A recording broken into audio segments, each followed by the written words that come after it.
Budget 2025 बस आने ही वाला है और इससे पहले संसद का बजट सत्र 31 जनवरी से शुरू हो जाएगा, जो कि 4 अप्रैल तक चलेगा।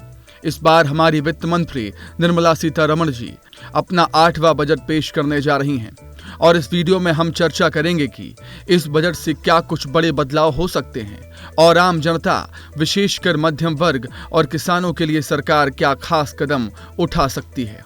जैसा कि हम सभी जानते हैं, हर साल बजट के दौरान देश के कई महत्वपूर्ण फैसले लिए जाते हैं जो हमारी रोजमर्रा की जिंदगी को प्रभावित करते हैं। इस बार के बजट में केंद्र सरकार की प्राथमिकताएं कुछ अहम क्षेत्रों तक होंगी।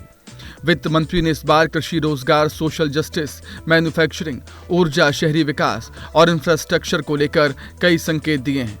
तो आइए जानते हैं कि बजट 2025 में हमें किस तरह की घोषणाएं देखने को मिल सकती हैं। कृषि और ग्रामीण क्षेत्र। बजट में कृषि और ग्रामीण क्षेत्र पर विशेष ध्यान देने की संभावना है। सरकार किसानों को राहत देने के लिए कुछ बड़े कदम उठा सकती है। कृषि मंत्री शिवराज सिंह चौहान ने इस बात का संकेत दे दिया है कि इस बार किसान क्रेडिट कार्ड की सीमा को बढ़ाकर 3 लाख से 5 लाख किया जा सकता है। इसके अलावा कृषि अनुसंधान और विकास में सरकार अतिरिक्त फंडिंग कर सकती है। किसानों के लिए एक और उम्मीद ये है कि एमएसपी को लेकर सरकार एक गारंटी कानून ला सकती है, जिससे किसानों को लाभ हो। नौकरियों और रोजगार के अवसर। बेरोजगारी की समस्या को दूर करने के लिए इस बजट में सरकार रोजगार सृजन पर ध्यान दे सकती है।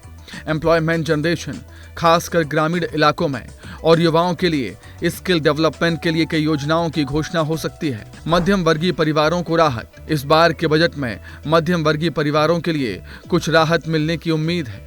खासकर इनकम टैक्स में छूट की सीमा बढ़ने की संभावना है। पिछले कुछ सालों में सरकार ने आयकर सीमा में छोटे मोटे बदलाव किए हैं और इस बार ये सीमा 10 लाख तक बढ़ाई जा सकती है। इससे मध्यम वर्गीय परिवारों को टैक्स में राहत मिल सकती है। महंगाई पर काबू। महंगाई की समस्या भी बजट के अहम मुद्दों में से एक होगी। कई एक्सपर्ट्स ने मांग की है कि सरकार आवश्यक खाद्य पदार्थों, दवाइयों और चिकित्सा बीमा पर जीएसटी में कटौती करे ताकि आम आदमी को राहत मिले। डिजिटल और टेक्नोलॉजी क्षेत्र। डिजिटल इंफ्रास्ट्रक्चर और एआई के क्षेत्र पर भी सरकार ध्यान केंद्रित कर सकती है। एआई और टेक्नोलॉजी में नए निवेश और फंडिंग की उम्मीद की जा रही है, जो देश के डिजिटल इकोसिस्टम को और सशक्त बना सकें। स्वास्थ्य और शिक्षा।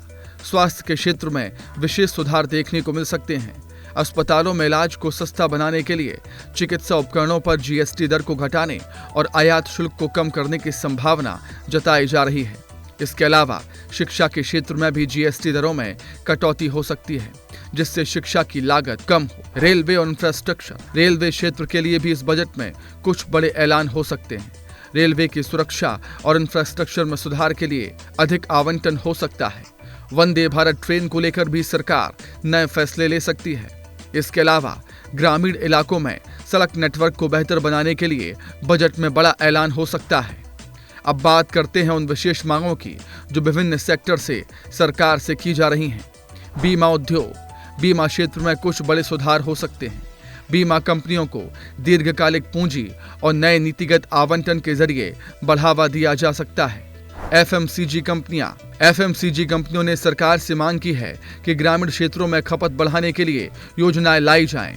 साथ ही महंगाई को काबू में करने के लिए खाद्य वस्तुओं पर कर में राहत दी जाए। महिला सशक्तिकरण। महिलाओं के लिए भी कई योजनाएं हो सकती हैं, जैसे कि महिलाओं के लिए खास योजनाओं के तहत कैश बेनिफिट्स और स्किल डेवलपमेंट कार्यक्रम। बजट के असर से भारतीय स्टॉक मार्केट में भी हलचल मच सकती है। 1 फरवरी को बजट पेश होने के बावजूद भारतीय स्टॉक मार्केट का एक स्पेशल ट्रेडिंग सेशन होगा।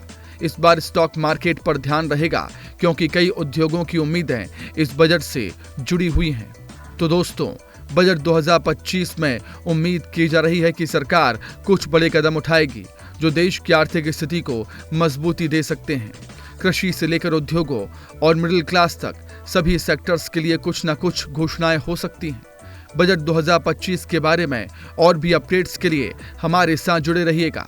अगर आपको ये वीडियो पसंद आया हो तो इसे लाइक और शेयर करें, और अगर आपके मन में कोई सवाल हो तो कमेंट्स बॉक्स में पूछ सकते हैं। धन्यवाद। जय हिंद, जय भारत, वंदे मातरम।